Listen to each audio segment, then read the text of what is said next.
E 5 minutos. Voltamos com Folha no Ar, primeira edição, o oferecimento dos laboratórios Plínio Bacelar, Clínica Proteus e Dedumas Baterias. E neste programa de hoje estamos conversando com a Maristela Naurati, da titular da terceira Promotoria de Tutela Coletiva de Campos. Agradecemos sempre aí a sua audiência, a sua participação em nossos streamings, assim como a Noêmia Magalhães nos sugerindo aqui várias pautas, né? A gente já conversou com tanta gente, já, né? Evidentemente que falamos aí várias vezes sobre essa questão do Porto. Eu só gostaria de acertar duas coisas aqui com a Noêmia. A parte do patrocínio do Porto, ver se a senhora consegue esse patrocínio aí pra gente. E um outro pedido da Noêmia, eu não sou jornalista, Noêmia, eu sou radialista, que me enobrece muito e não me desfavorece se eu fosse jornalista, como o Arnaldo também. Mas infelizmente eu não sou radialista. São 8h36, mas obrigado pelas sugestões de pautas aí. São sempre bem-vindas. Arnaldo, voltamos com você. Eu vou mais um comentário aqui do Guilherme Teller, vou repassar aqui a Maristela. Dia 30, próxima terça, faz um ano que o CCC foi aberto, o Centro de Controle e Combate ao Coronavírus de Campos. Gostaria de saber da promotora o que ela tem a falar sobre os médicos, e aí ele ressalta, heróis, e outros profissionais da saúde que lá estão trabalhando sem substituição, enquanto muitos convocados não compareceram. E aí ele complementa, e onde estão os profissionais da saúde que já tomaram a vacina e não voltaram a trabalhar? Então eu queria que você falasse primeiro sobre esse primeiro passo, o CCC, o quanto isso foi importante para que Campos não entrasse em colapso, não tivesse uma situação ainda pior, quando lá atrás, ainda no governo Rafael Diniz, logo no início da pandemia, foi aberto um hospital de campanha, um hospital próprio para atender pacientes de coronavírus. E qual a participação, inclusive, do Ministério Público nessas orientações, nesses pedidos, para que a saúde se preparasse para esse momento? Bem, acredito que isso é uma questão que foi resolvida na gestão passada, né, inicialmente. Foi um grande passo, muito importante. O CCC, ele tem sido, como é que eu vou dizer, um salva-vidas, né? É um local, né, uma unidade de portas abertas, recebe todos os pacientes, e a participação dos médicos eu não tenho nem o que falar, né? Eu só posso agradecer e parabenizar. Nessa situação de Covid, é muito complicado. Eu imagino a situação que estão extremamente desgastados, cansados, vendo seus colegas adoecerem, uns até falecerem, né? Então, eu só posso parabenizar e agradecer o trabalho deles. Com relação às outras questões, são questões relacionadas à improbidade administrativa, né? Um servidor faltar ao serviço, ou ele ser vacinado e a sua volta ser possibilitada e não retornar. Inicialmente, há uma necessidade de que a própria administração pública apure isso, né, já que são servidores, né? E isso pode ser resolvido administrativamente num processo disciplinar. Caso haja entendimento de que, além de uma questão disciplinar, haja um ato de improbidade administrativa, a administração pública pode mandar esse procedimento para que a gente possa apurar. Ele vai ser devidamente apurado e, caso se comprove um ato de improbidade, ajuizaremos uma ação civil pública. Mas, inicialmente, quem faz essa apuração é a própria administração pública. E caso se entenda que, num caso específico, a administração pública não esteja atuando, seria importante encaminhar para a gente de uma forma, digamos assim, objetiva, com nomes, né? Mesmo que seja de forma, o denunciante anônimo, mas ele informando quem são essas pessoas que não estão indo trabalhar. Porque, de uma forma genérica, pela quantidade de servidores que há na administração pública, fica extremamente difícil saber quem não está indo. Até porque acredito que, nesse momento, não haja nem a aquela presença, né, registrada. Ponto biométrico. Isso, ponto biométrico, até por conta da contaminação, acredito que não tem. Então, para se apurar de todos os servidores, isso é inviável, né?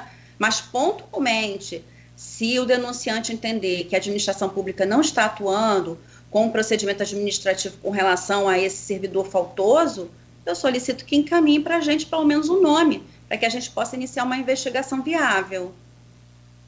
Doutora, não é nenhuma pergunta, eu queria que você comentasse um fato que eu vejo muito acontecer. Por exemplo, lá em São João da Barra estão acontecendo manifestações de comerciantes contra esse lockdown. E quando se coloca a mesa de reunião, de negociação com o poder público, sempre se cria uma barreira. Olha, nós estamos seguindo o Ministério Público. Meio que joga como o vilão da história o Ministério Público. Não que seja vilão nesse sentido, porque a recomendação tem base técnica dessa recomendação de lockdown. Mas é rotineiro. Quando se toma uma medida mais severa, uma medida mais rígida, eu queria ser esse escudo. Olha, é o Ministério Público. É uma impressão minha equivocada ou isso realmente acontece? Não sei. Aí tem que perguntar para o gestor. Com relação às manifestações, é da natureza democrática, né? As pessoas têm opiniões divergentes, né? Contanto que essas manifestações sejam pacíficas, evitem aglomeração, assim, não há, né, nenhum problema com relação ao Ministério Público, né? Desde que ela seja feita de forma realmente democrática e obedecendo às regulamentações e às leis. Não tem problema. Mas, assim, ficar como vilão, eu não tenho questão política nenhuma, então eu nunca serei uma política, então não tem problema, não. Mas aí, se... Não tem problema. É até engraçado isso. Foi o que eu falei. É uma impressão que a gente tem, que sempre que... Estou fazendo sim, mas foi porque o Ministério Público recomendou. Talvez até essa forma de se proteger politicamente, né? Eu não estou falando só de São João da Barra, a gente vê isso em várias questões. Da natureza da política mesmo, né? O gestor só está ali porque ele recebeu os votos, né? A confiança do povo para estar ali. E ele depende do povo até mesmo para continuar a sua gestão e para ser reeleito, né? São questões políticas que o Ministério Público não tem relação com isso, né? Então, não tem problema, não. Contanto que não seja nada irregular, ilegal, que o gestor fale, não tem problema. Certo. Agora, nós estamos há mais de um ano na pandemia, né? Pela OMS, foi decretado em 11 de março do ano passado. Campos teve o primeiro caso em 23 de março do ano passado, o primeiro caso confirmado. Caminhamos também para um ano da primeira morte, confirmada em Campos, enfim. Já deu para a gente aprender, ou a gente espera que todo mundo tenha aprendido alguma coisa com relação a essa pandemia. Eu fiz essa pergunta, acho que a Arlene Valdez, que foi secretária de Saúde de São João da Barra, hoje está na questão da vigilância. Eu fiz essa pergunta a ela achou que foi uma questão... Ela falou, você tem que fazer uma saia justa, mas não foi a intenção, e vou refazer essa pergunta também a vocês, não é a intenção de colocar saia justa. Hoje, acompanhando essa evolução de casos, evolução de protocolos, a gente vê que na sua opinião, qual é a parcela de responsabilidade do governo, qual é a parcela de responsabilidade da população para a gente tentar sair dessa pandemia? Bem, acho que inicialmente, né, as pessoas conheciam pouca coisa com relação ao vírus, né? Muitas coisas foram sendo descobertas ao longo desse período, né? E acredito que as políticas públicas, elas tenham sido baseadas nisso, inicialmente nesse desconhecimento e depois colocando essas questões mais técnicas que foram sendo descobertas ao longo do tempo, né? Então, acredito que a responsabilidade ela é dividida com todos, né? Todos temos uma parcela de culpa nisso, né? Porque acredito que os gestores, por uma questão política, para eles seja difícil, talvez, tomar decisões mais drásticas e por isso colocam a culpa em quem faz a recomendação, mas assim, a parcela de culpa é de todos, né? Tanto do governo, né? Porque acredito que mesmo tendo sido uma grande surpresa esse vírus, né, ao longo desse período, acredito que as descobertas científicas já podem nos fazer programar, né, coisas para o futuro, né, a vacinação, né, o isolamento social, a questão dos medicamentos que hoje estão em falta. Então, algumas coisas já podem ser previstas para um futuro, para que a gente não repita essa fase que nós estamos passando agora. E as pessoas, né? Porque nunca passaram por uma situação de isolamento social, esse período vem se arrastando de uma forma bastante longa, né? Acredito que as pessoas, como eu, achavam que esse ano as coisas teriam melhorado bastante, e hoje a gente não vê isso, a gente está numa situação muito pior do que a gente passou no ano passado, né? Numa situação realmente bastante calamitosa, com um risco de desassistência enorme. Então, e isso é tudo responsabilidade de todos, né? Todo mundo que aglomera, todo mundo que não utiliza, né, o que é preconizado, né, pelas normas técnicas, como o álcool em gel, a máscara, né, às vezes até o próprio desconhecimento das pessoas por questões até econômicas, né, questões sociais, puro desconhecimento mesmo. Então, é uma responsabilidade de cada um, né? Não tem como fixar responsabilidade num ponto só, né? Somos todos responsáveis. Na sua opinião, não estou aqui querendo julgar político, nem mandato de ninguém, nem estou querendo que você faça isso, não é essa a intenção. Mas, na sua opinião, a falta de uma política pública ou de um discurso público consonante das esferas da federal à municipal atrapalhou de alguma forma esse entendimento da população com relação à pandemia, ao enfrentamento da pandemia? Sim, acredito que informações contraditórias, elas trazem certa confusão, né? A discordância política é algo normal, né? As opiniões divergentes são questões até normais, mas, assim, a informação ao público é que é o problema, né? Acho que para o público devem se passar informações técnicas, científicas, que no início a gente não sabia muita coisa, mas ao longo do tempo a ciência vem comprovando certas questões. Eu acho que essas informações precisam ser amplamente divulgadas para a população, para que ela possa ter conhecimento, né, daquilo ali, né? Eu também não sou uma pessoa que tem técnica nessa parte de saúde, né? E eu só tenho essas informações por ler essas notas técnicas que são divulgadas pelo pessoal, né, pela equipe de saúde, né, pela equipe de cientistas que vem trabalhando em cima dessa pandemia. Então, a gente só tem conhecimento se essa parte técnico-científica é divulgada ao público. Isso que é importante, né? Acreditar na ciência, fazer o que é preconizado pelas normas técnicas com relação ao isolamento social, uso de máscara, álcool em gel, né, evitar a aglomeração de pessoas, né, circular o menos possível, fazer só o essencial.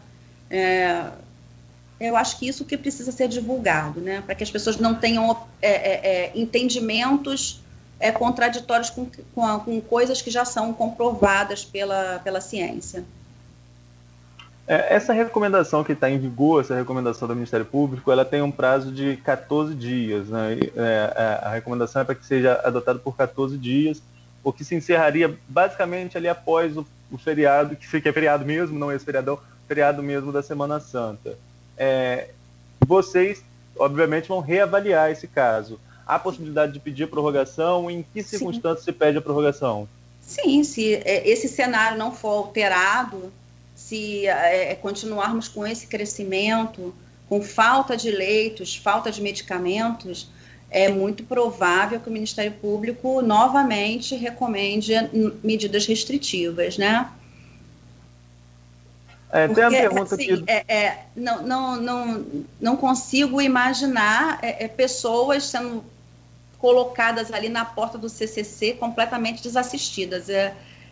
Se continuar dessa forma crescente, o meu órgão recomendará novamente medidas restritivas. Agora, com relação acho que a única saída que a gente tem é a vacinação, né? Não há dúvida disso. A gente já colocou aqui que existem denúncias de fura-fila, que existem vários tipos de denúncia, mas como que, de forma geral, você tem acompanhado esse cronograma de vacinação? Essa questão dessa vacina a conta-gotas, né, que vem chegando, e a gente sabe que isso não é uma questão municipal, isso é a questão que vem do governo federal, passa para o Estado repassa aos municípios. Isso tudo faz demorar que a gente saia desse cenário crítico de pandemia. Mas qual a sua avaliação de maneira geral desse plano de vacinação que vem acontecendo, sobretudo essas filas, essas pessoas que ficam ali, às vezes passam a noite na fila, quem tem condições de carro e quem não tem condições, tem que ficar a noite em pé numa fila? Como que você avalia esse cenário de vacinação que vem acontecendo aqui em Campos, mas que é reflexo do que acontece em todo o país? Bem, é bastante complicado, né? Acho que podemos conversar com o gestor para reavaliar essas questões das filas e aglomerações, né? Eu acredito até que eu coloquei isso até na recomendação, né, para fiscalizar, inclusive, as filas de vacinação, porque isso também é uma forma de transmissão do vírus, né? Aumenta a circulação de pessoas, aumenta a aglomeração e acaba tendo um aumento dos casos de infecção, né? Isso eu acredito que tem que ser reavaliado pelo gestor, né? Está sendo bastante confuso. Algumas pessoas relatam que conseguiram realizar a vacinação no horário correto, de uma forma organizada, mas infelizmente com relação a essa corrida, né, e até o receio das pessoas de não serem vacinadas, acabam acontecendo algumas fragilidades nesse controle, né? Isso é um ponto positivo e, com certeza, levaremos em conta para conversar com o gestor com relação a isso. Ok, Nogueira. Tem uma série de assuntos aqui para a gente falar ainda, enfim, ficar até tirando essas dúvidas aí com a doutora Maricela Naurati, mas a hora voa com essa conversa tão inteligente, né, tão boa, e a gente quer agradecer. A Odisseia Carvalho mandou aqui para o particular de que vai esperar só o pessoal lá do sindicato começar a trabalhar hoje, que aí manda o número do protocolo conforme a senhora vê. Que bom. Né? E aí eu busco para saber para onde foi, e se foi para outra promotoria eu peço uma cópia. Uhum. Não, obrigado pelo interesse em me ajudar. Agora, tem uma outra pergunta aqui, então, para a gente fechar. O Peterson Gonçalves Teixeira, que é médico e é presidente do Sindicato dos Médicos de Campos, ele diz aqui: qual seria a melhor forma de ajudar os profissionais da saúde que estão... Opa, entrou aqui outra pergunta que sumiu. Que estão exaustos com o 13º atrasado, sem férias e reticência. Como ajudar os profissionais neste momento de crise? Sobrou para a senhora, doutora. Mas o próprio sindicato pode ajuizar uma ação de cobrança com relação a esses valores pendentes, né? E o próprio questionamento que foi feito antes com relação aos profissionais aí que não estão trabalhando, talvez seja importante nominá-los de forma, né, para o Ministério Público, que a gente possa verificar isso, né, trazer, talvez dentro desses profissionais, hajam médicos também, né, que a gente possa fazer com que eles voltem ao trabalho, se o afastamento tiver sido irregular mesmo, né. Então, acho que a gente pode atuar nesse ponto, né, fiscalização, né, que é a natureza do nosso órgão, né. Agora, com relação a valores, aí já foge a minha atribuição. Acredito que seja até mais produtivo que o próprio sindicato, né, realize esse acionamento judicial. Perfeito, perfeito. Doutora, muito obrigado pela entrevista, mas não só pela entrevista, muito obrigado pelo excelente trabalho que a senhora tem feito aí à frente, né, dessa tutela, da terceira, né, promotoria de tutela coletiva de Campos. eu acho que compete a gente também aqui, por que não reconhecer a importância de todos vocês, né? E eu acho que reconhecer é o mínimo que a gente pode fazer, agradecer também e, sobretudo, desejar muita saúde para que vocês continuem sempre, né, firmes e fortes aí nesse combate, nessa ajuda ao combate à pandemia da Covid-19, e que as pessoas entendam, as autoridades ou quem quer que seja, fiscalizado aí pelo Ministério, entendam que o Ministério está apurando e está procurando o que é possível fazer de melhor para a população que, como a senhora disse, não consegue nem fazer a sua voz ser ouvida.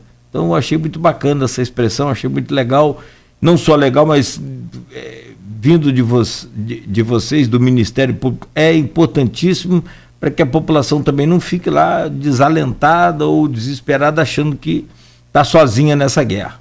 Muito obrigado, bom dia, um bom final de semana. Eu que agradeço, e foi até interessante que anotei aqui alguns pontos de falha da minha atuação aqui, já estão anotados, e esses comentários, né, são extremamente importantes, porque sim, a gente tem uma avalanche de coisas para apurar e às vezes a gente nem percebe onde a gente está falhando, né, a questão da assistência social, né, essa questão que foi falado agora, né, das filas de vacinação. Isso é muito importante, essas coisas precisam chegar para que a gente possa reorganizar o nosso trabalho e verificar onde estão os pontos sensíveis. Por isso que eu falei antes, a participação da população é extremamente importante, é ela que diz ali onde está errado e pode condicionar assim a nossa atuação. Eu que agradeço bastante. E a gente sabe, né, quem sente o calor da panela é a colher, então quem sente a necessidade na pele é o povo, né, que está nas filas, aí no sofrimento. E tem até uma sugestão aqui de uma ouvinte, a Franceline, ela diz aqui, ó, para colocar alguém nas filas aí, para orientar, porque tem gente que fica lá pro final da fila, fica tudo perdido, né? Sem orientação. Orientação e informação é importantíssimo. Doutora, bom dia mais uma vez. Muito obrigado. Arnaldo, você está de volta agora só na outra semana. Vai dormir, descansar. Volto depois da Páscoa, se Deus quiser, volto dia 5. Não por conta do super feriado, para deixar bem claro, e continuo trabalhando no jornal. Doutor Maristela, muito obrigado pela entrevista, bastante esclarecedora, né? Acho que até o final dessa pandemia nós vamos voltar a conversar, e tomara que a gente converse com fim, né, para a gente falar das outras questões da saúde. Chegou um comentário sobre a HGG, que é um assunto que a gente podia ter conversado mesmo, né, que é uma questão que sempre demanda muitos esclarecimentos. Então, enfim, teremos outras oportunidades. Foi do Rogério Bacchini, que também é um ouvinte assíduo nosso, registrar aqui, mas infelizmente nosso horário está estourado. Agradecer demais a participação, e eu volto no dia 5, segunda-feira, Nogueira, com você e a Luísa. Obrigada. É claro, Você recebe esse tempo todo parado? Oh, meu Deus. Não, eu não estou parado, estou no jornal, não estou no rádio. Acho que eu vou acionar o Ministério. Eu vou acionar o Ministério, hein? Doutora, bom dia. Muito obrigado. Descontrair um pouquinho, porque a gente passa aqui muito tenso, né? E o pior é que a gente fica buscando informação de saúde, educação, é uma loucura. Bom, a você de casa também o nosso abraço, nosso carinho, muito obrigado a todos. E na segunda-feira estaremos de volta já mais amadurecidos, com 2 anos de idade. A Folha FM estará completando 2 anos, junto do aniversário de Campos, que será no próximo domingo, dia 28. Fique ligado, fique na Folha FM 98,3 e obrigado pela sua audiência no oferecimento dos laboratórios Plínio Bacelar, Clínica Proteus e Dedumas Baterias.